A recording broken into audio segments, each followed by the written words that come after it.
Hi, I'm Paul Marcel. I wanted to do a quick review today of the Festool Rotex RO-150 sander. Now, this sander is the larger cousin to the RO-125. The 150 refers to the diameter of the pad in millimeters, so it's actually a 6-inch, in American terms, 6-inch diameter sander. Now, it's considerably heftier than the 125. And I will be doing a comparison review rather, of the 125 to the 150 in a separate video so that you can see them side by side, and I'll talk about some of the differences that are significant so that you can make a better choice of which one of the two if you're interested in them. Now, this sander has there's not a lot of parts to a sander, so let's try making this interesting. It's a plug-it cord, unlike maybe something like the RS2E. It has the D27 compatible dust port, and it has a variable speed, which is nice. There's the power switch, always a good accessory to have on a power tool. And then there's the switch up here. Now this lets you switch between the disk mode and then the random orbit mode. So when you flip this over into the disk mode, it works like a disk sander in that it spins it just radially, but it also has a little bit of eccentric motion. So in a way, it's a little bit of a cleaner sanding action than if you had just a straight disc sander. And also, if you happen to use this with one of the polishing heads, you'll be able to avoid hologramming on the surface, which I'm sure you've been able to see where, if you were to look at it with light, you'll see concentric circles of light. That'll help avoid that. If you put it in the random orbit mode, of course, you get very eccentric action and randomness so that you eliminate the scratch patterns. Now, as it's a heavier sander, there are some accessories that come along with this sander that don't with the others, such as this. This is the side handle that you can use. So it screws into the side. This is the exact same thing as you would have, say, on an angle grinder. In fact, this one might even be the handle from a Makita angle grinder, because I might have lost the one for this sander. But it gives you more of that type of action. This would be very handy if you were doing a very, very large surface. I mean, certainly people that do automotive work are very comfortable with this type of a grip for doing large surfaces. And I know of somebody that used this particular sander, not this one, but this model, for doing the underside of a ship, for doing some smoothing and cleaning of that. So that's a very handy attachment. It comes with the sander when you purchase the sander, but there's also an alternate head and or alternate handle, and this is actually the handle I prefer when I'm doing furniture work, simply because of the way that it applies pressure. So it's shaped like this, and the idea is that it's going to fit onto the front of the sander. So when you slide this in, there's a little tab there where it's going to lock into place, and there you go. So now you're going to use it, you're going to have control on the front and the back, so in a sense you're going to be able to apply more even pressure. I find that if you're using this angle when you sand, and this is probably just something to get comfortable with is all, that you tend to be trying to get that other corner of a triangle to stay flat. It's a lot easier for me to do it this way here, but it's all a comfort level. So this is an optional accessory that you'd have to pick up. It's relatively inexpensive. Definitely worth giving a try. Now, like any of the Rotex sanders, it does like to stay on there. Any of the Rotex sanders, there is an edge protector that you slide on. It goes into the same holes as where that front guide was on, which is why you cannot use that at the same time. And that makes perfect sense, because if you have your hand here, obviously you don't need to protect your sander from bumping the wall. Your hand is in the way. So it uses the same clip point, and it keeps the sandpaper and the disc head from hitting the adjoining material, adjoining side of a cabinet. Now, this is a stick fix head, so you just pop the paper on, and obviously I could have put a new sheet on there. So it's very quick and easy to switch between them. This head is removable, like it is with the other Rotex sanders. Okay, the hook and loop gets really friendly in the box when you throw the head in there. So this removes the same way as it does on the other Rotex sanders, in that you put this into disc mode, and in disc mode there's a ratchet lock on it, here on the 150, that when you press that in, you can now remove this head. Just give it a quick twist and it pops right off. There's just the three parts to the jaw there that'll attach the head, and then you can switch to a different pad. Just reverse the motion, which really helps if you get it there. There we go. And then you can switch to a different pad.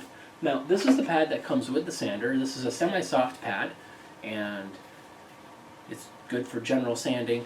this is the pad I tend to prefer, and what it is it's the hard pad. The hard pad is marked by the blue. So it's a much more rigid surface. When you're dealing with a sheet this large, it's nice to be able to have the hard pad because you can apply a lot more force. I mean, you're not going to be leaning into it, but you can apply the force and it'll be more consistent across that surface for making it flat. What I find with this is that on a soft pad, it's going to follow some of the undulations in the material, and it's not necessarily going to flatten them, whereas with this you can flatten them. So, you know, when you're doing it at the lower grits, you can certainly take some chalk and dust the surface so that you know what's been done and what hasn't been done. Use a marker of some kind. I mean, chalk may not work on open pore wood, but then you can go through with this pad until everything has been smoothed out and nice and flat. But this one here is very good. In fact, they make one that's a super soft pad, and you can use that if you were trying to rub out a finish. I don't do that with a power sander because I know I'll burn through the finish, but I know some people who do that. So that's always an option. So there are several different pads available. Now, that about covers the sander itself. Oh, there is one other thing to mention. Anything green on a Festool is something that you can use to adjust. There is a little latch down here that when you flip it, and since I never do it, it was a little tight, but you can remove this arm. Now this arm, what it does is it connects the hose to the dust port that's actually on the head. The reason why this is removable is you may prefer not to have it there when you're using it for polishing. Given the size of this head, people like to use it for, say, polishing vehicles in the automotive industry. So it's a little bit easier. If you're not going to be using dust collection on it anyway, you might as well just have that removed. So that's kind of a nice feature, ergonomic feature that they thought of for this sander. And of course it just pops right back in. It's a pretty quick attachment and detachment to make. Now, it happens that there was recently a promotion, and they had the 6-inch sanding discs on the promotion, so you could get this assortment pack. There were assortment packs for the 125, although that was in a prior year. So in this Systainer, you'll have, there's the insert, and then a number of grits are available.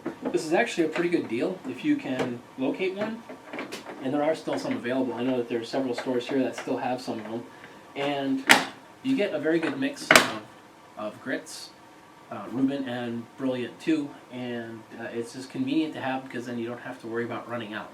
In my case, I'm probably set for life. One other benefit of the Rotex 150 is that you're going to be using the same abrasives that work with Festool. It was kind of a promotional item where there are these little sanding blocks. Now the two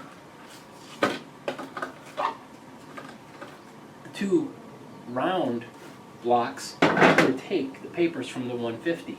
So you can just, this was obviously used recently. You can just peel that off, take one of your 150 papers, put it on the side, and wrap it away, and there you go. Which is convenient that I get to reuse those same abrasives for these sanding pads, and also I get to use some of the ones that are a little bit used. I like to use because it's kind of takes the aggressiveness out of the paper, so when you're using it, it's a little finer for handwork. Just to make a mention of what that kit involves, this sanding kit, it comes with 3 pads that take, or sanding blocks rather, that will take the round 150 millimeter diameter papers for the 150, and it also comes with one that takes the papers for the RTS 400 or the LS 130. They're the same size papers, so you have at least a square block. And it turns out that these 2 blocks that take the round papers, one of them is soft and the other one is hard, so at least you can, you have some choices. For the next part of the review, I'd like to take a block of Purpleheart that I previously sanded 1/2 with the Rotex 125, and I'm going to sand this side of it with the Rotex 150. So if you've seen the other demo, you'll be able to see this one and see how much faster or different it goes, and see how the finish goes. Now this is a really rough piece of Purpleheart. In fact, you get a splinter every time you touch it, so we'll go and see how this is going to work. So I meant to add that the Rotex 150 does have some polishing pads available to it. So you can get interface pads if you're going to be doing some very soft finish work, but then you can also get things like lambskin that you could put on for doing high polish. I mean, this sander is used in the automotive industry, so that lambskin is also available for the 125.